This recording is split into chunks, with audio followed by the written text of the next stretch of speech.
ಒಬ್ಬರೇ ಇದ್ದಾಗ ಮಾತ್ರ ಈ ಸಿನಿಮಾ ನೋಡಿ ಫ್ಯಾಮಿಲಿ ಜೊತೆ ಮಾತ್ರ ನೋಡಕ್ಕೆ ಹೋಗ್ಬೇಡಿ. ಯಾಕೆಂದ್ರೆ ಈ ಮೂವಿ ತೋರಿಸಿರೋ ಪ್ರತಿಯೊಂದು ಸಿನ್ ಕೂಡ ನಿಮ್ಮನ್ನ ರೋಮಾಂಚನ ಮಾಡುತ್ತೆ. ಅಡಲ್ಟ್ ದೃಶ್ಯಗಳು ಜಾಸ್ತಿ ಇರೋದ್ರಿಂದ ಒಬ್ರೇ ಇದ್ದಾಗ ನೋಡಿದ್ರೆ ಒಳ್ಳೇದು.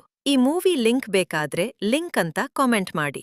ಒಬ್ಬ ಪೊಲೀಸ್ ಅಧಿಕಾರಿಗೆ ಒಬ್ಬ ಸುಂದರ ಮಹಿಳೆಯ ಪರಿಚಯವಾಗುತ್ತದೆ. ಆದರೆ ಆ ಮಹಿಳೆ ತನ್ನ ಗಂಡನ ಕೊಲೆ ಪ್ರಕರಣದಲ್ಲಿ ಪ್ರಮುಖ ಶಂಕಿತಳಾಗಿರುತ್ತಾಳೆ. ಅವಳು ನಿರಪರಾಧಿಯೇ ಅಥವಾ ಎಲ್ಲರನ್ನೂ ಮೋಸ ಮಾಡುತ್ತಿದ್ದಾಳೆಯೇ?